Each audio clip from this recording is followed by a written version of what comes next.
welcome you all here and let's have some good times. Yes. Oh, I forgot. Practice Taxpayer stuff Or you and give you an will update. tell people what about downstairs. Huh? Yes. Okay. So after the performance, It looks like filming was occurring. We can't have anything filmed by anything other than just like live. Harrison Faulkner reporting for True North in downtown Pickering, Ontario on a Wednesday afternoon. Now, if you're asking yourself why a reporter would be here on a Wednesday afternoon, in most circumstances, your suspicions would be right. There will be no reason to be here. However, behind me in that building in just under an hour's time, a drag queen story hour will be hosted on publicly funded taxpayer property by the city of Pickering, the Durham Children's Aid Society, and Toronto Pride, of course. Now, this is one of 8 drag queen story hours being hosted by Toronto Pride all across the province in the month of June. Now, on the Pickering Public Library website, the event is billed for 0 to 12-year-olds. That's right, 0 to 12-year-olds, in which drag queens will tell stories, dance, and take pictures with these kids after the event. It's open for all parents and children. Now, the event says it's fully registered, but on the Toronto Pride website, it says there's no registration required and anyone can show up and it's for all ages. So we're here trying to figure out what exactly is going on taxpayer-funded property. And we want to make sure the good people of Pickering know where their taxpayer dollars are heading.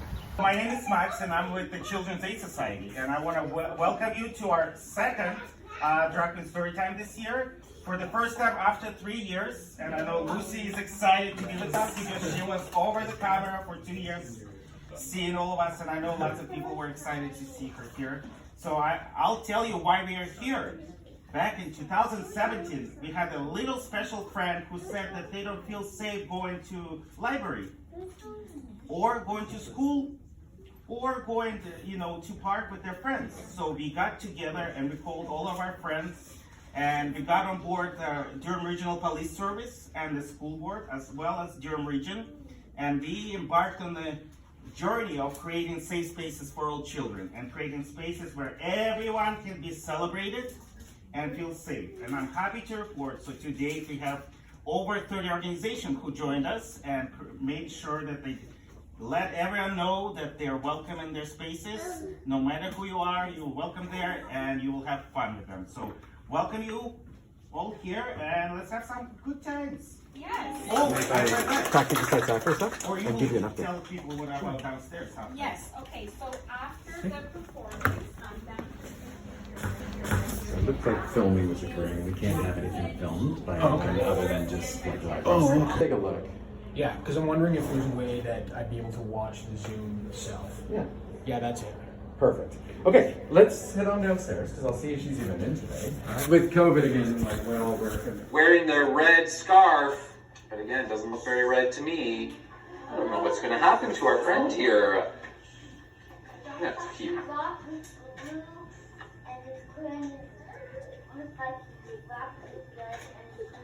Almost like the label he's got on the outside tells him he's red, right? Let's read on.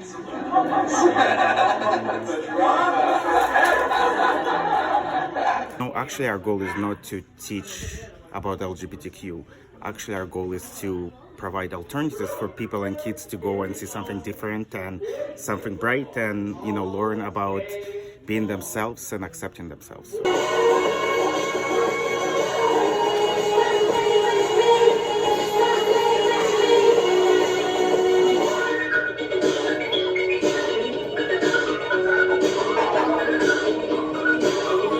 Hi everyone. So as you can see, I decided to wrap up my report here at home.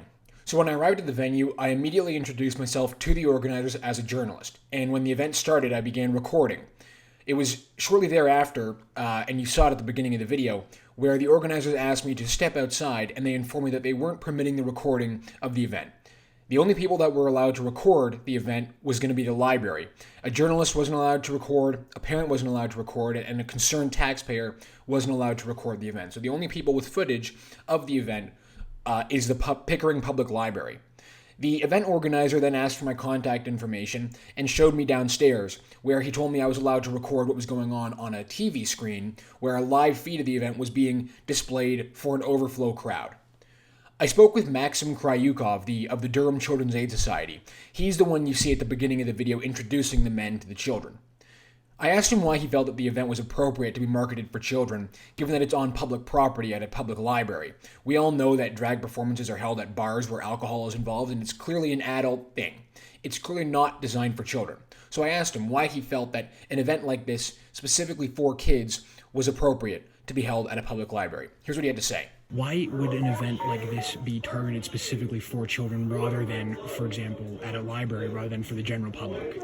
It's actually targeted at the general public, but we also wanted to send a message to all the children that there's safe spaces where they can go no matter what they feel they are, and they know that they can be safe and accepted there and have fun.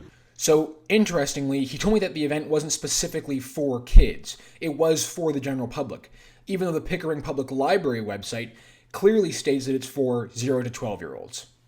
What's even more wild is that he told me he doesn't even believe the event itself is sexual in nature. He doesn't believe that men wearing women's outfits, showing off their legs, and dancing for little children and toddlers is sexual in nature. Just watch this clip. The program was billed as a, dancing, story time and all that. Do you see that criticism as being valid, that this is a sexualized and in nature sort of event? I don't see anything about it to be sexualized, to be honest with you. Okay. So one observation I had about this event immediately after arriving was that people who organize these sorts of events for children aren't expecting anybody to publicly scrutinize or cover their events. They don't expect people to care what they're doing in front of children. So the last thing they're expecting is for a journalist to show up and to start asking them questions. I wasn't the only person there who took issue with the event. There was one person that I could find protesting the event in the parking lot in a minivan covered in signatures from the Freedom Convoy, blasting music out of his trunk with a sign that read, "Save the Children." I asked him why he was there and why he took issue with the event. Here's what he had to say. What brings you out here today? Why are you protesting this event? You're the only one I've seen who's protesting here. Yeah, no, you got it. I've seen there's a whole lot of similar events going on in the States where you got pictures of kids lying on top of drag queens. You got them putting dollar bills in their panty line. Just weird stuff kids shouldn't be exposed to. I mean, the story time itself is a little weird. Why you having a drag queen read kids' storybooks in the first place? I don't see the point there, but just we need to not be sexualizing kids the way that people are doing it. And there's a line that we're crossing that, it's time people need to start saying something about it. And lastly, I just want to get a shot of your car here, sir. You've got signatures and messages from all over. Where'd you get all these signatures in your car?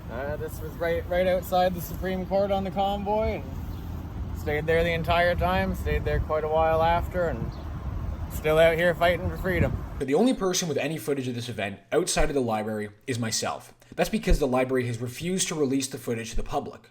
And you won't see any of this coverage from the mainstream media because they're not interested in covering these sorts of events. It's only independent outlets like True North who take these issues seriously. Now, if you liked our coverage and you like our journalism, consider helping us out by donating to us and supporting our work. For True North, I'm Harrison Faulkner.